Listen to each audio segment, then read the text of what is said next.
നമ്മളിപ്പോൾ ജീവിച്ചിരിക്കുന്ന കാലത്ത് ഒരാളുടെ മരണവാർത്ത നടന്ന എന്തൊക്കെ നടക്കുന്നു നമുക്കറിയാലോ. ഞാൻ നേരത്തെ പറഞ്ഞ മാതിരി ഉടനെ വാട്സപ്പിൽ, ഇന്നിപ്പോൾ അതാണ്, ഉടനെ വാട്സപ്പിൽ മെസ്സേജ് പോകും. ഇങ്ങനെ അവിടുന്ന് അങ്ങോട്ട് ഇങ്ങനെ തുടങ്ങി എ മുതൽ സെഡ് വരെ മറ്റൊരാളുടെ മരണത്തിന്റെ ദിവസം നടക്കുന്നതൊക്കെ നമ്മളെ ദിവസത്തിലും ഇങ്ങനെ ആലോചിച്ചു. ആ ആളുടെ സ്ഥാനത്ത് ഞാൻ ഇങ്ങനെ മയ്യത്തായി കിടക്കുന്ന അവസ്ഥ ഇങ്ങനെ ആലോചിക്കുക. ഇത്രയേ ഉള്ളൂ എൻ്റെ കാര്യം. ഇനി ഞാനാണ് പോയാൽ ഇവിടെ എല്ലാം അവസാനിക്കുന്നുണ്ടോ? ഒന്നും അവസാനിക്കൂല.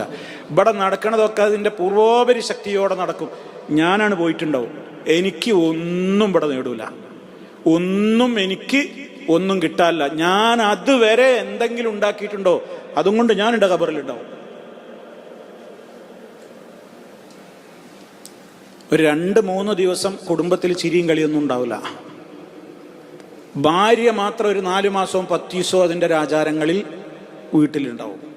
കഴിഞ്ഞു, എല്ലാം കഴിഞ്ഞു. പിന്നെ ഇടക്കൊക്കെ ഓർമ്മയിൽ വരുമ്പോൾ പറയും അന്നാളെ കുറിച്ച്, പാപ്പനെ, ഉമ്മനെ, പെങ്ങളെ, ആങ്ങളെ, അങ്ങനെയൊക്കെ. അതെന്തെങ്കിലും ചിലപ്പോൾ വല്ല തമാശ. അപ്പോൾ പോലും ചിലപ്പോ അല്ലാഹു മഗ്ഫിർ ലഹൂന്നോ അല്ലാഹു മഗ്ഫിർ ലഹാന്നോ പറയൂല.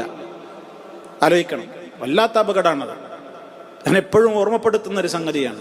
നമ്മൾ മരിച്ചവരെ ഓർക്കുമ്പോഴൊക്കെ അവർക്ക് വേണ്ടി മഗ്ഫിറത്തിനെ ചോദിക്കാത്ത ഒരു ഓർമ്മ ഉണ്ടാവരുത്.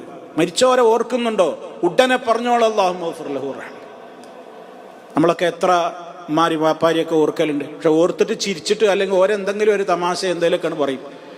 ഒരല്ലാഹു മഗ്ഫിർ ലഹു റഹ്മു പറയില്ല. അവരെ കുറിച്ച് എന്ത് പറഞ്ഞാൽ നമുക്ക് എന്താ കാര്യം? നമ്മളപ്പോൾ അവർക്ക് വേണ്ടി പ്രാർത്ഥിക്കണം.